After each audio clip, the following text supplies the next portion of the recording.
Good morning, ma'am. Actually, there was problem in network. That's why it become delay.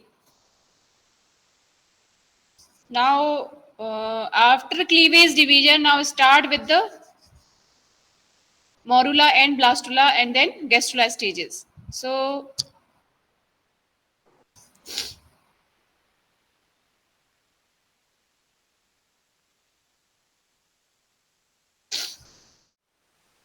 Screen दिख रही है सभी को?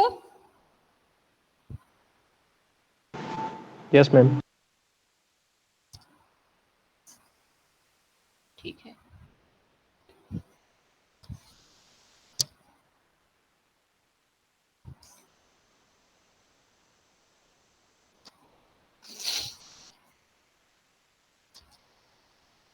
So, after fertilization, ये सेम स्टेप्स लिखे हुए हैं. We discussed earlier also regarding fertilization and cleavage division. So, results of fertilization is formation of zygote. And the phase of embryology is divided into three parts: germinal stage, embryonic stage, and fetal stage. Okay. So the germinal stage means the cleavage division that is taking place. So you all know about the cleavage division. This is also again briefing of that. The process of rapid successive mitotic division of ovum immediately after its fertilization. Okay, na? And still it is inside the zona pellucida. You must remember, the sperm only penetrate the zona pellucida. It do not dissolve the zona pellucida. However, the cumulus cells of corona radiata that has been dissolved by the enzymes, you know all that the enzymes released by the mass number of sperm and dissolve the corona radiata. And as well as if in any species there is attachment of cumulus cells also, so that is dissolved by the sperm enzymes, but the zona pellucida remain intact. The only one sperm enter, that is through the hole. So during cleavage division also and formation of morula stage also, we see that until unless there is implantation, the zona pellucida remain intact, right? Then morula. What is morula? You all know ball-like structure. It is a solid mass of blastomere. You have read it earlier also. So morula is formed by the cleavage division and the cells that are called blastomeres. The group of cells formed by the end of third or fourth cleavage division form a solid clump of 16 to 32 cell stage. Actually 16 to 32 cell stage हम बोलते हैं, लेकिन nowadays concept has changed and up to 64 cell stage the morula has been termed. So don't get confused if anyone has asked solid cell like solid ball like structure 64 cell stage, then there is no problem. The concept has changed. Initially it was termed at the 16 to 32 cell stage, but now it is up to 64 cell stage, right? So the clump or cluster of sticky blastomere, actually blastomere, they are adhered with each other and it is called as morula because it has appearance of mulberry. You all have seen, I think, mulberry fruit. So the term morula came from the mulberry, right? Here you can also see that still the cleavage division which is taking places, it is still in the fallopian tube. And now cleavage division is going on and there is mobility of this developing morula and blastula stages. And this is due to, you all know what is the epithelium of oviduct? Anyone can tell me epithelium of oviduct? Ciliated columnar epithelium. क्या? Ciliated columnar epithelium. Columnar नहीं, ये pseudostratified ciliated columnar epithelium है, ठीक है ना? So this ciliated, actually cilia, they are responsible for the movement of these morula, developing morula. There are many things. There are fluid also present over here, as well as the presence of cilia. So here we can say this is day 1, ठीक है ना, 2 cell stage, day 2 4 cell stage, day 3 early morula has formed, day 4 advanced morula has formed. ठीक है ना? So this is how the morula is shifting from fallopian tube to the uterus, right? So same over here, you will see that at day 6 it is reaching to the uterus. ठीक है ना? These are the real photograph you see over here.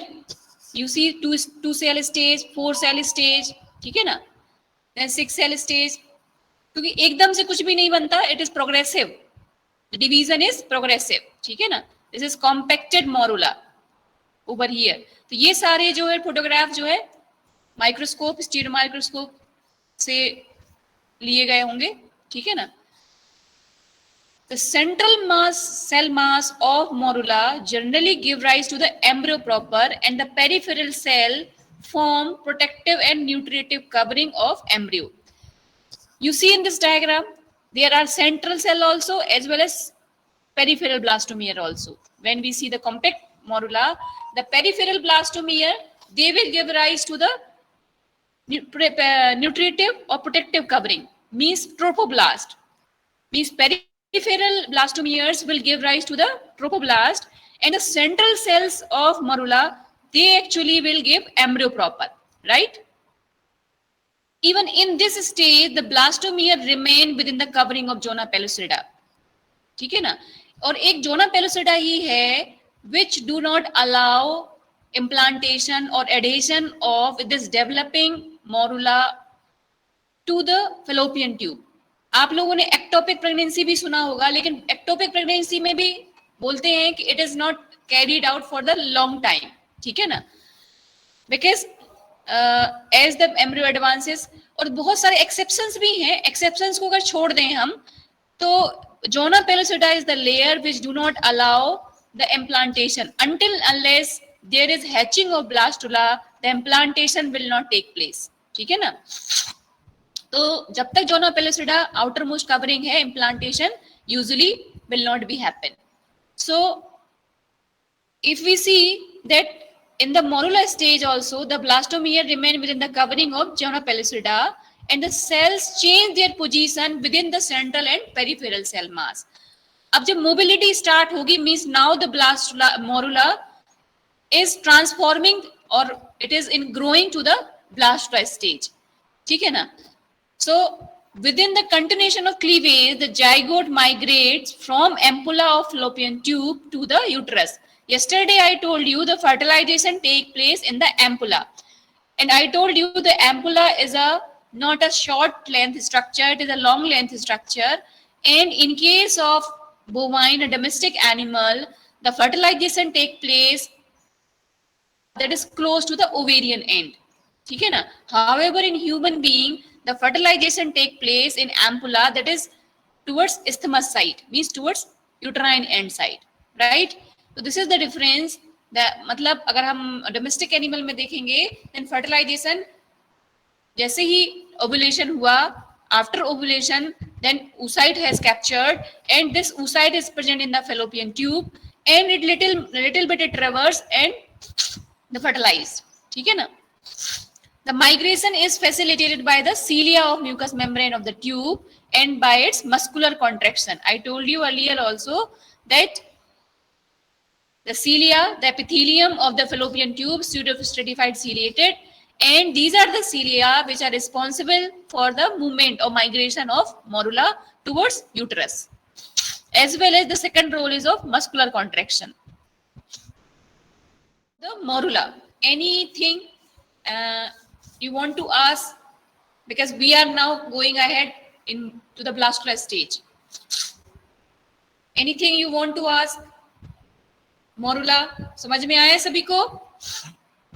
I think उसमें बहुत कुछ समझने को है नहीं, पहले भी आप लोगों ने पढ़ा है. फिर भी अगर किसी को कोई क्वेरी हो तो पूछ लीजिए अभी.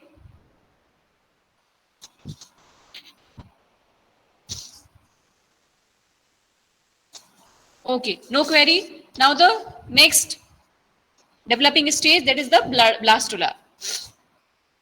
So in morula stage, there is starting of formation of fluid filled spaces between the cells. Cells बोले या blastomeres बोले, ठीक है ना? So मतलब अब अब क्या हो रहा है, स्टार्ट हो रहा है फ्लूइड फिल्ड स्पेसेस अपीयर होना. Spaces coalesce to form a single central fluid filled cavity surrounded by a single layer of cell. ये डायग्राम आप देख रहे हो, this diagram, you must focus in this diagram. This is the single fluid filled cavity, ठीक है ना, surrounded by a single layer of cell.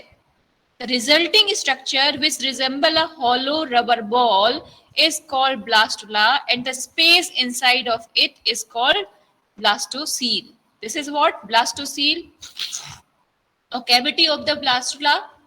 ठीक है ना? This is the outermost layer. ठीक है? That is also called trophoblast. The outer cell mass which form the wall of the blastocyst called trophoblast. अभी थोड़ी देर पहले मैंने अभी आपको बताया, in morula the central cell will give rise to the embryo proper, right? So this inner cell mass is formed by the central cell, and the peripheral blastomere which are present in the morula, they are forming the outer cell mass which form the wall of the blastocyst, right? And this whole is the trophoblast. Then blastocyst is generally formed between 4th to 5th day after fertilization in cow and man. मतलब this is actually here, up to here there is similarity. So the blastocyst has formed up to the 4th or 5th day of fertilization. ठीक है? Now there are different type of blastula. So before going to the discussing about the implantation, I want to discuss about the different type of blastula in different means, क्योंकि birds भी को भी हम cover करके चल रहे हैं. थोड़ा सा जनरल एम्ब्रियोलॉजी है तो हम क्लासिफिकेशन में एम्फीबिया को भी कवर कर ले रहे हैं, एम्फिऑक्सिस को भी कवर कर ले रहे हैं, because it's a general embryology. So if we see the different type of blastula, then there are, आप लोगों ने पढ़ा होगा सीलोब्लास्टुला, एक्सेंट्रिक सीलोब्लास्टुला, ब्लास्टोसिस्ट पढ़ा होगा आप लोगों ने, एंड डिस्कोब्लास्टुला पढ़ा होगा. पढ़ा है कि नहीं पढ़ा है, बताओ भाई, बोलो भाई बच्चों, पढ़ा है आप लोगों ने coeloblastula, eccentric coeloblastula, discoblastula and blastocyst? No ma'am. अच्छा, ब्लास्टुला के वहां अब पढ़ाना बंद कर दिया क्या? Yes ma'am. अच्छा अच्छा, आता नहीं होगा, सिलेबस से हट गया होगा, है ना. चलिए, हाँ बोलो, कोई कोई कुछ बोलना चाह रहा? No ma'am, sorry. तो बताना, नहीं दिखेगा तो फिर ओरली बोलेंगे, है ना.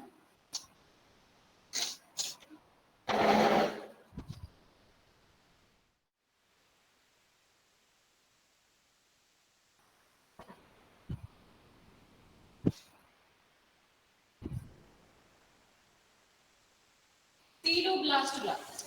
Steloblastula basically it is present in Amphioxus, mean microlithal type of egg. In microlithal type of egg, the Steloblastula is present. What happens in this? In microlithal type of egg,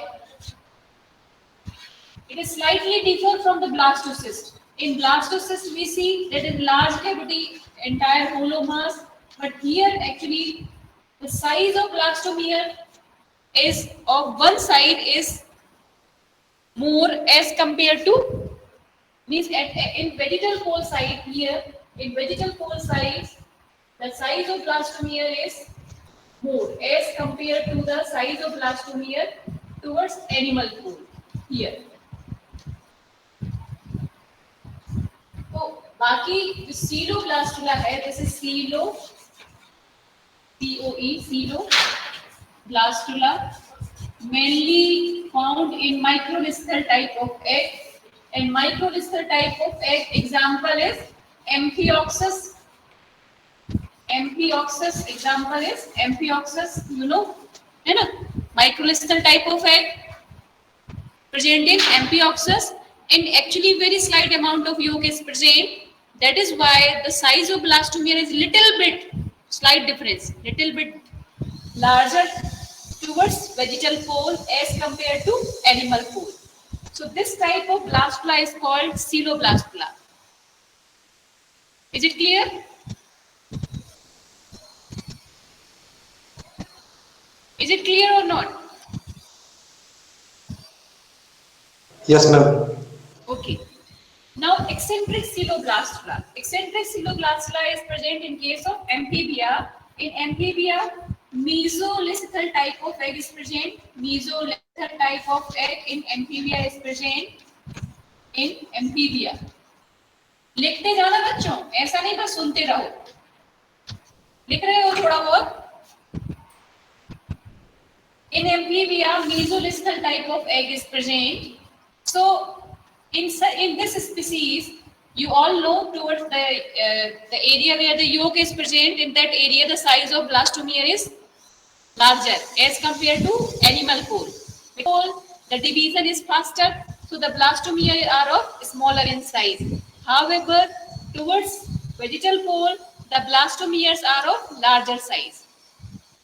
vegetal pole की तरफ क्या होंगे? Larger size blastomere होंगे. Animal pole की तरफ smaller size blastomere होगा. ठीक है.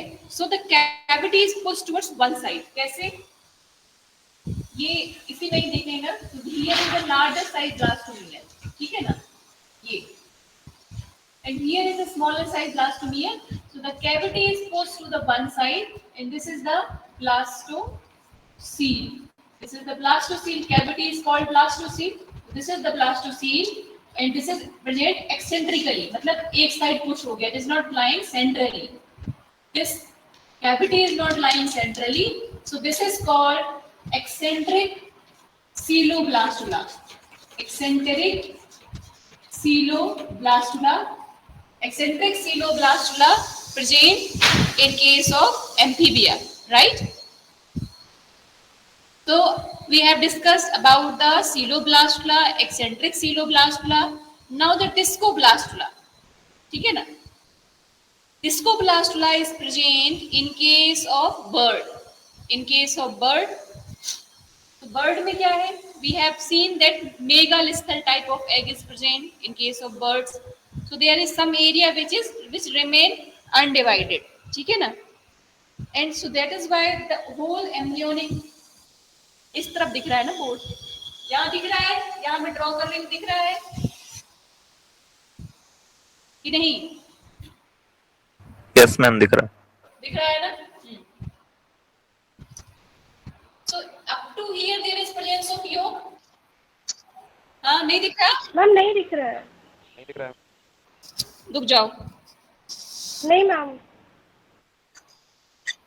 एक मिनट.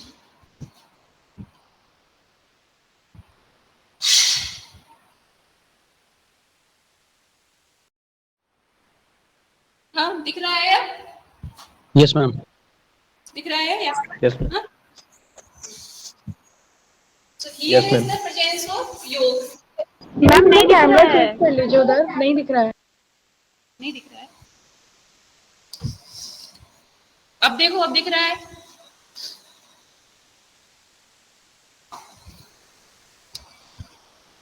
अब देखो, अब बताओ, दिख रहा है? Yes ma'am. बताओ भाई, दिख रहा है? मैम फुल स्क्रीन में करने के लिए बोल दीजिए. दिख रहा है. जिसको नहीं दिख रहा है उसको बोल दीजिए मैम फुल स्क्रीन में देखे तो दिख रहा है. फुल स्क्रीन में. हाँ देखो बच्चों को, वो बता रहा है कि फुल स्क्रीन में देखो.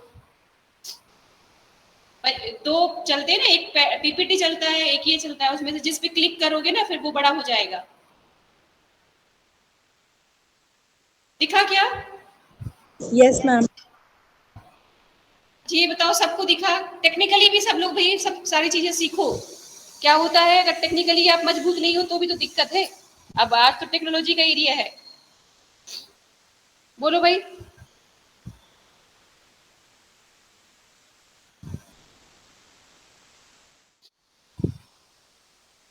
Yes ma'am. यस मैम दिख रहा है. Yes, ma'am. चलो.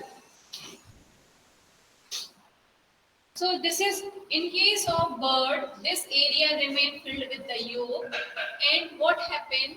There is means one cavity, means whole process is going on towards one side. In this side, ठीक है ना? In this side the whole process is going on.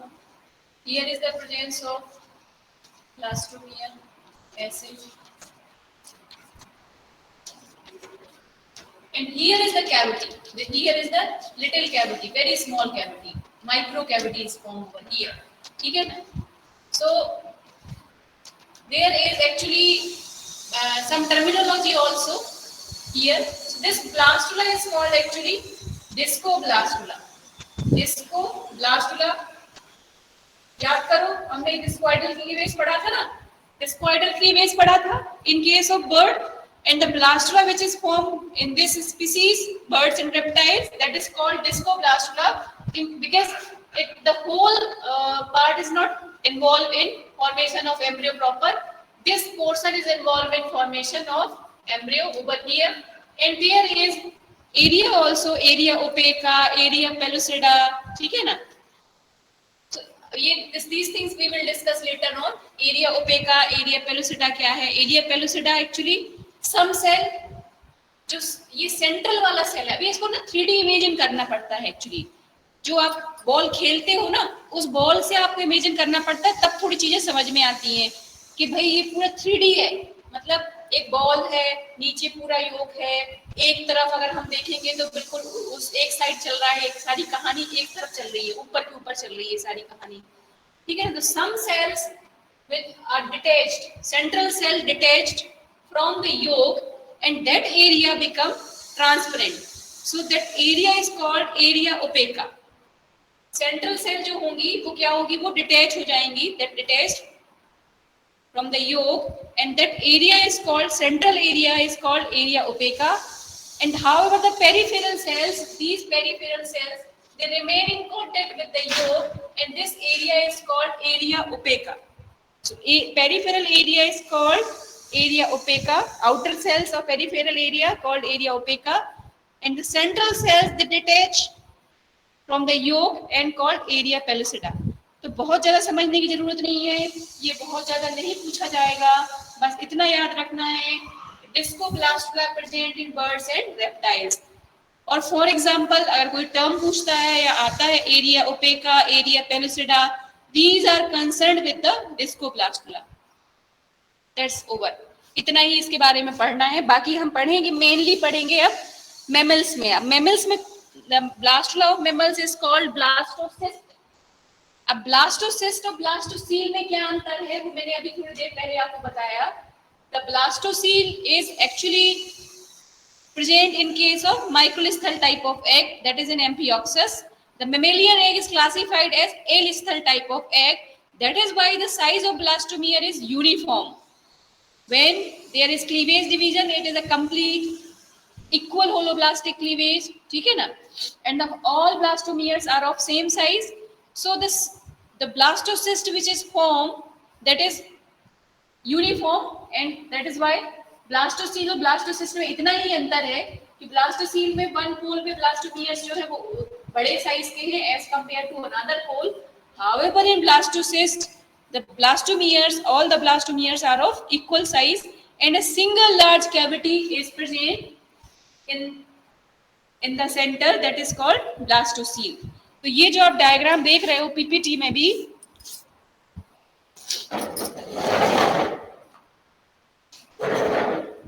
ये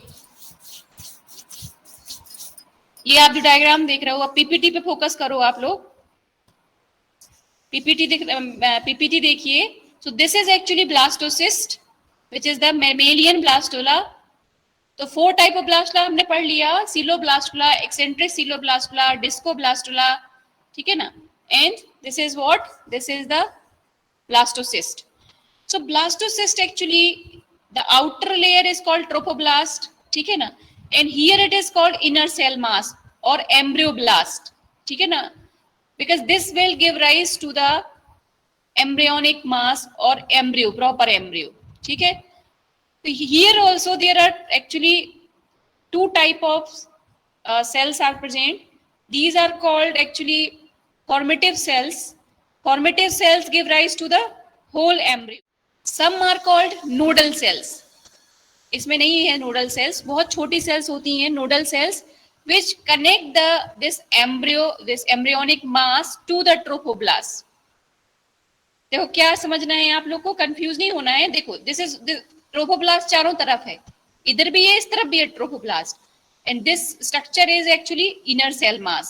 inner cell mass will give rise to the embryo and trophoblast will contribute in formation of extra embryonic membrane जो हम पढ़ेंगे, that is chorion, ठीक है ना। तो extra embryonic membrane के formation में it will helpful, ठीक है। and then हमने आपको बताया nodal cells and formative cells। तो nodal cells बहुत little columnar cells over here that connect the embryonic mass with the trophoblast, ठीक है। so this is the blastocyst।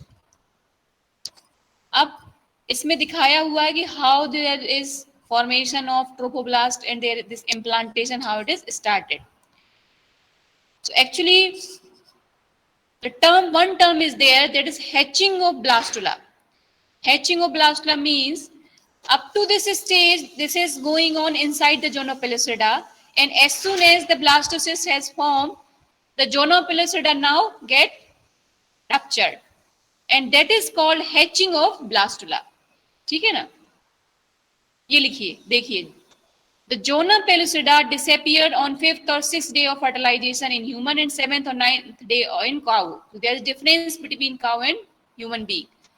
so at 7th or 9th day in cow there is disappearance of zona pellucida, right। अब मतलब क्या हो रहा है, अब blastocyst कहाँ पहुंच चुका है, यूट्रस में पहुंच चुका है, ठीक है। ये दिखाया हुआ है ह्यूमन में दिखाया हुआ है, ये किस में दिखाया हुआ है, र्यूमिनेंट में दिखाया हुआ है। र्यूमिनेंट में आप लोगों ने पढ़ा होगा ना, बाइकॉर्नुएट, मतलब 2 यूट्राइन हॉर्न्स आर प्रेजेंट। पढ़ा है कि नहीं पढ़ा है?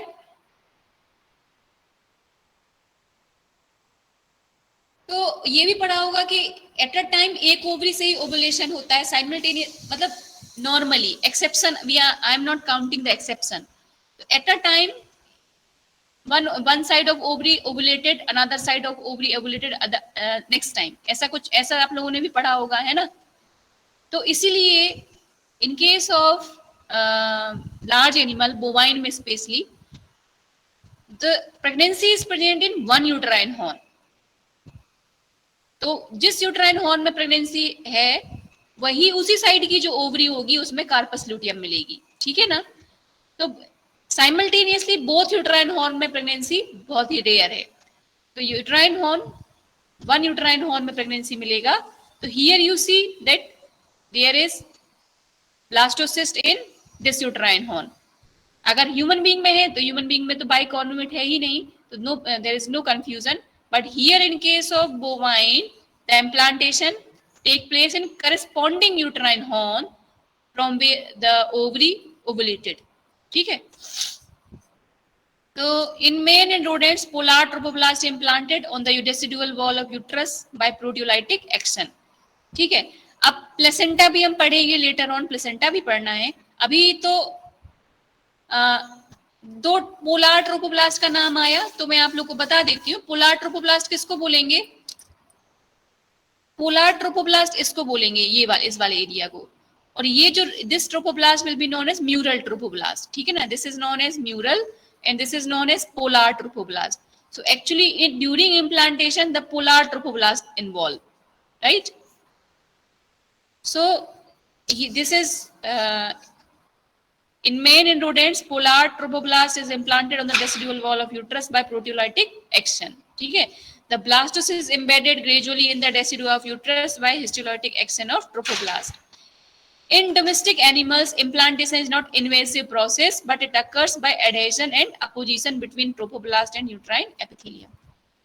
इसका क्या मतलब है? अब प्लेसेंटा पे जब हम पढ़ेंगे तो ह्यूमन में किस टाइप का प्लेसेंटा होता है बच्चों, बताओ जरा।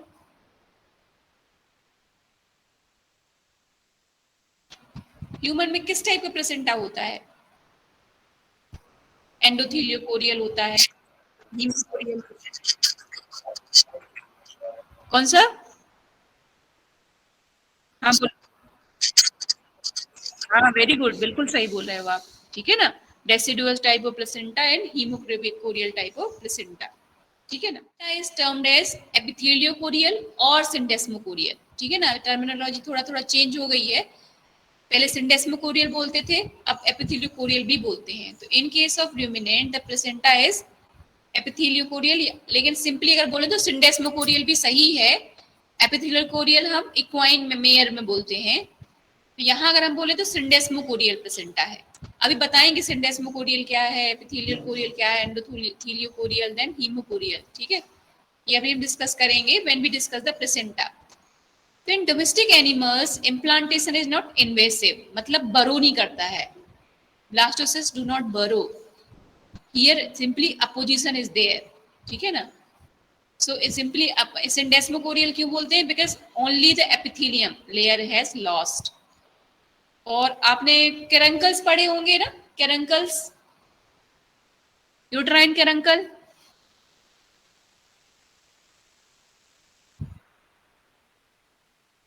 यूट्रस में कैरंकल टर्म सुना है, caruncle, in case of bovine. बच्चों बताओ भाई, कैरंकल पढ़ा है?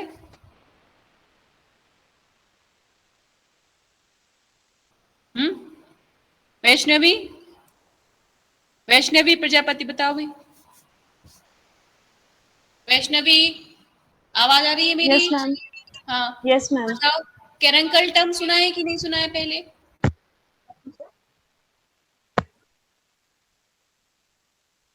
नहीं पढ़ा है क्या?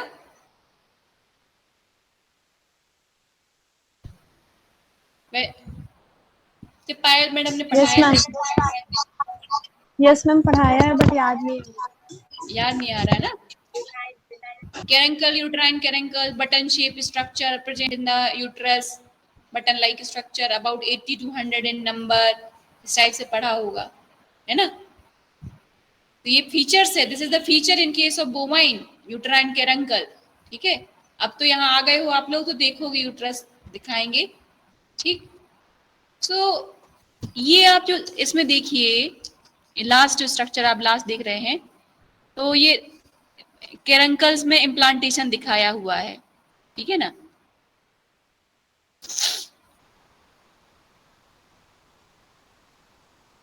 ये हाउ देयर इज कैरंकुलर अटैचमेंट, ये कैरंकल बटन शेप स्ट्रक्चर होता है एंड देयर, अरे कहाँ देख रही हूँ, दे ये जो कैरंकल है, this caruncle is button shape structure and how there is attachment take place.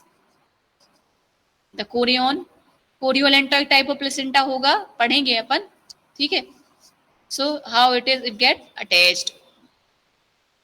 ठीक है, so in ruminants the placental attachment involves both caruncular and intercaruncular areas of endometrium. Caruncle, there will be like this attachment, अभी पढ़ा हमने, adhesion and apposition है, only the epithelium has lost, इसीलिए इसको syndesmocoreal बोलते हैं। ठीक है,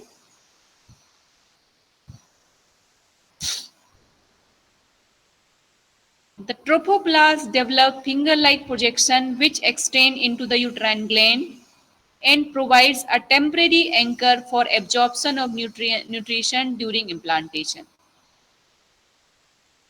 Actually, you all know before development of placenta, है ना, placenta जब बन जाएगा तब तो कोई दिक्कत ही नहीं है। Before formation of proper placenta, the secretion of uterine gland provide nutrition। ठीक है ना, तो जो finger like projection of trophoblast, ये finger like projection of trophoblast extend into the uterine gland and provide a temporary arrangement for nutrition during implantation stage.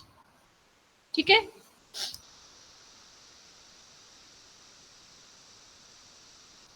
तो this is how there is formation of bilaminar germinal disc, formation of primary yolk sac and amniotic cavity. ठीक है, बताऊंगी आप लोग को। देखो ये stage कौन सी स्टेज थी, देखो एम्ब्रियो, ये ट्रोफोब्लास्ट है और दिस इज व्हाट, इसको क्या बोला था बच्चों बताओ, ये क्या था, ये cluster, inner cell mass, inner cell mass, embryoblast बोल सकते हैं इसको, इनर सेल मास बोल सकते हैं इसको। ठीक है, this was the inner cell mass and this was the trophoblast. ठीक, अब देखो साइमल्टेनियसली सब कुछ बन रहा है, एक साथ ना सब कुछ चल रहा है। अब चीजों को कोऑर्डिनेट कैसे करें, देखो डेवलपमेंट एम्ब्रियो के अंदर भी हो रहा है, क्योंकि देखो एम्ब्रियो भी बनना है, फिर साथ साथ मूवमेंट भी चल रहा है, ब्लास्टोसिस्ट पहुंच रहा है, it is going to the uterine uterus, simultaneously implantation भी हो रहा है और साइमल्टेनियसली एक्स्ट्रा एम्ब्रियोनिक मेम्ब्रेन का फॉर्मेशन भी हो रहा है। means 3-4 things are going on parallel, means movement हो रहा है up to the blastocyst stage, then until it is not reaching to the uterus, there is movement, mobility. Then after, there is development of embryo, there is development of extra embryonic membrane, there is development of placenta. तो सब कुछ चल रहा है simultaneously. तो अब देखते हैं हम इसमें अभी इसमें जो फोकस किया है कि primary amniotic cavity and primary yolk sac cavity, how it will form, and ultimately how the embryo, मतलब जो बोलते हैं ना बाइलेमिनार जर्मिनल डिस्क से जो है कैसे ग्रेस्टुलेशन होगा, 3 germ layers, how the 3 germ layers will form. So यहाँ आप देखिए, initially it was like this, now this is also we can say the gastrulation process. ठीक है ना, gastrulation has started क्योंकि blastocyst बन गया है. अब ब्लास्टुला किस में ट्रांसफर होगा, गैस्ट्रुला में ट्रांसफॉर्मेशन हो रहा है. ठीक है ना, तो यही प्रोसेस को गैस्ट्रुलेशन भी बोलेंगे. ठीक है, तो through the process of delamination these blastomeres they detach from inner cell mass and starting to line the blastocele. ये देखिए, they are lining the blastocele. So this is how the whole blastocele is lined by these blastomeres, and ultimately there is formation of bilayered मतलब एक layer ऊपर एक layer नीचे, bilayered germinal disc has formed. This is called bilayered germinal disc. And the space between, इसको क्या बोलते हैं, polar trophoblast बोलेंगे. The space between this polar trophoblast and this upper layer of bilayered germinal disc is known as epiblast, and the lower layer is known as hypoblast. ये देख रहे हो ना, bilaminar germinal disc. The upper layer is known as epiblast and lower layer is known as hypoblast. And this space is known as primary amniotic cavity. This is primary word use किया है, इसलिए आपको अभी इसको और final बनने में time लगेगा अभी. This is the primary amniotic cavity and this is the primary yolk sac. ये वर्ड बहुत आप लोगों को peculiarly लेने पड़ेंगे because it is not the final yolk sac formation or final amniotic cavity. क्योंकि आप लोगों ने स्प्लैंक्नोप्लूरी और सोमेटोप्लूरी टर्म सुना होगा, सुना है बच्चों? Yes ma'am. है ना, स्प्लैंक्नोप्लूरी सोमेटोप्लूरी टर्म सुना होगा. और somatopleure means the chorion and amnion develop from the somatopleure and yolk sac and allantois develop from splanchnopleure. तो अभी हम पढ़ेंगे लेटर ऑन, उसको पढ़ेंगे वन बाय वन. अभी हम इस पे फोकस करेंगे कि this is how this blastocyst जो सिंगल लेयर ट्रोफोब्लास्ट और इनर सेल मास था, अब ये now it is converted in the form of bilaminar germinal disc and it is differentiated into the epiblast and hypoblast. तो epiblast is also known as primitive ectoderm. primitive term use किया है, primary ectoderm term use कर रहे हैं हम. final ectoderm term use नहीं कर रहे हैं because the mesoderm is also it is hidden. Mesoderm is also hidden over here. It will differentiate from these two layers. So this is the primary ectoderm and this is the primary endoderm. Hypoblast is known as primary endoderm and epiblast is known as primary ectoderm. अब देखो, अभी हम right up पढ़ते हैं. ठीक है, एम्ब्रोब्लास्ट inner cell mass था. Embryoblast give rise to an inner endodermic layer of cells and enclose a blastocele gradually. Thus a bilaminar blastocyst form. ठीक है, एम्ब्रोब्लास्ट जो है मैंने बताया था अभी, through the process of delamination जो सेल्स हैं they starting to detach and they line the blastocoel. Then the primary endoderm encloses a cavity at the opposite side of embryonic pole known as primary yolk sac. Primary endoderm का मतलब hypoblast. ठीक है, the endodermic layer of embryoblast is known as hypoblast. This is known as hypoblast. ठीक है, and the cell close to the polar trophoblast are transformed to tall columnar and known as epiblast or primary ectoderm. ठीक है, ये चीज मैंने अभी बताई थोड़ी देर पहले आप लोग को. In between the epiblast and hypoblast and extracellular basement membrane appears the cytotrophoblast and epiblast are separated with each other to form a fluid-filled cavity, the primary amniotic cavity. Amniotic cavity पढ़ा ना? It is formed between the कहाँ? ये this is cytotrophoblast है ना? And this is the primary ectoderm. So in between these two, there is formation of primary amniotic cavity. This is the primary amniotic cavity. A bilaminar plate is formed in between the primary yolk sac and primary amniotic cavity and give rise to development of embryo that is known as bilaminar germinal disc. ठीक है, तो इस bilaminar germinal disc से अब बनना है embryo. ठीक है, so this bilaminar germinal disc will be transformed to the embryo proper and rest of the cell thing. अभी mesoderm भी तो इसमें बनना है. अभी mesoderm कहाँ बना है? Mesoderm also we form. Now the gastrulation process. ठीक है, तो ये सब सारी चीजें उसी में ही तो इन्वॉल्व हैं. बाइलेमिनार जर्मिनल डिस्क बन गया. ठीक है, सो अब गैस्ट्रुलेशन थोड़ा सा ट्रिकी है, थोड़ा सा समझने में इसको टाइम लगेगा. अच्छा ये बच्चों ये बताओ, वो बुक आप लोगों ने क्या इशू कराई क्या? प्राइमरी हाँ ये एम्ब्रोलॉजी वाली book, yes ma'am. Veterinary embryology issue करा ली? Yes ma'am. अच्छा उस बुक में से देखना आप, उस बुक में ये जो डायग्राम देखो, ये डायग्राम जो देखना, ये वाला डायग्राम, ये उसी बुक का डायग्राम है. ये इस बुक से ये डायग्राम देखना आप. ठीक है ना, ये कि how the gastrulation process occur in mammals. हम मैमल्स की बात कर रहे हैं, अब एम्फीबिया भूल जाना. ठीक है, यहाँ हम मैमल्स की बात करेंगे. ठीक, तो अभी देख रहा था ना अपन ने, बाइलेमिनार जर्मिनल डिस्क बना था initially, that was circular. Bilaminar germinal disc बना था ना अभी, ये जो देखा था दिस डायग्राम, ये देखो इसको कैसे इमेजिन करना है, एक रोटी से इमेजिन करना है, और ये पूरा स्ट्रक्चर भी है और ये स्ट्रक्चर है. तो कंफ्यूजिंग कितना हो रहा है. अब आतना कंफ्यूजन तो बनेगा ही ना. अब आप लोगों ने पढ़ा भी तो होगा कि the embryo lie inside amniotic cavity. ठीक है, फिर कोरियोलेंटोइक प्लेसेंटा बनता है. yolk sac तो initially there was presence of yolk sac, then later on there is this gut midgut is connected with it. ठीक है,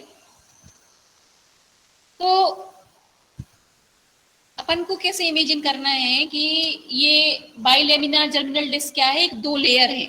जैसे रोटी फूलती है तो दो लेयर होती है ना उसकी, और रोटी कैसे होती है, गोल होती है रोटी.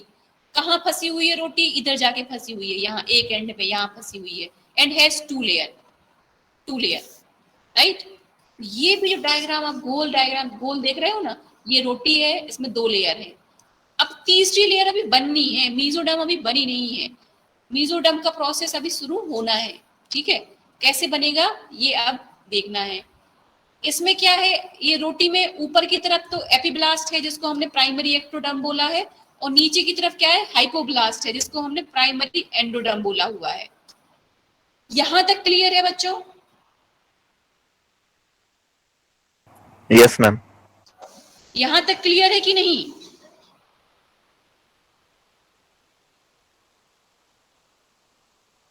जब तक यहां तक क्लियर नहीं होगा तब तक कोई मतलब नहीं निकलेगा. बताओ यहां तक तो क्लियर है ना? अभी तक जो ये वाला डायग्राम इधर तक पढ़ा है, ये स्टेज तक तो क्लियर हो गया ना? यस मैम क्लियर है. Yes ma'am. है ना, यहां तक तो क्लियर है ना? अब अपन को पढ़ना है आगे. अब आगे क्या होना है, तो ये जो डायग्राम है एक ये, और ये दोनों डायग्राम, मतलब ये दोनों डायग्राम एक प्रकार से दोनों को इसका सेलुलर व्यू दिखाया हुआ है कि सेलुलर लेवल पे क्या हो रहा है, और ये दिखाया हुआ कि पूरे में चेंजेस क्या हो रहे हैं. ठीक है, तो ये सिफेलिक एंड ऑफ अभी ये कैसा था, गोल था बाइलेमिनार जर्मिनल डिस्क. अब the cephalic end of it get in broaden. इसका जो आगे वाला एंड होगा वो ब्रॉड होता जाएगा, और पीछे वाला एंड कैसा होने लगा है, नैरो. ठीक है, this caudal end starting to narrowing and the cephalic end started to get broadening. ठीक है, now the changes started in this surface ectoderm या epiblast में. ये सारा जो ऊपर दिख रहा है ये कहाँ चल रहा है, जो रोटी की ऊपर वाली लेयर थी ना उसमें चेंजेस शुरू हो रहे हैं, अभी नीचे वाले में कुछ नहीं हुआ है। हाइपोब्लास्ट अभी ऐसा ही है। चेंजेस कहाँ हो रहे हैं, अभी ऊपर वाले में चेंजेस शुरू हो रहे हैं। 3 एरियाज है डिस्ट्रीब्यूटेड, मतलब ऊपर की जो लेयर थी वहां 3 जोन बन गए। रोटी के बीच वाला में इधर वाला एरिया हो गया न्यूरल प्लेट, पीछे वाला एरिया हो गया pluripotent zone, and this area become surface ectoderm. बताओ बच्चों, मतलब अभी हमने मैं आपको बताया कि सर्कुलर डिस्क है, डबल लेयर्ड है। डबल लेयर अब कैसे होने, अब इसका शेप होना चेंज होना शुरू हो गया। क्या हो गया,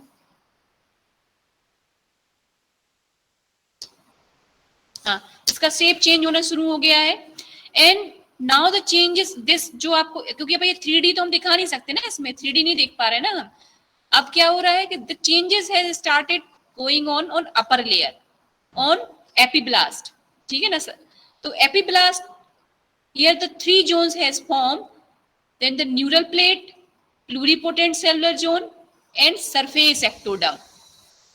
तो अगर आप जो इस एरिया को, मतलब उस रोटी को एक पेन लें और पेन से आपने मार्किंग कर दिया है कि ये वाला एरिया अलग अलग स्ट्रक्चर बनाएगा, जो सराउंडिंग पेरिफेरल एरिया है वो अलग चीज बनाएगा, and this pluripotent cellular zone वाला एरिया जो है ये अलग चीज बनाएगा। अब यहां तक आपको क्लियर है।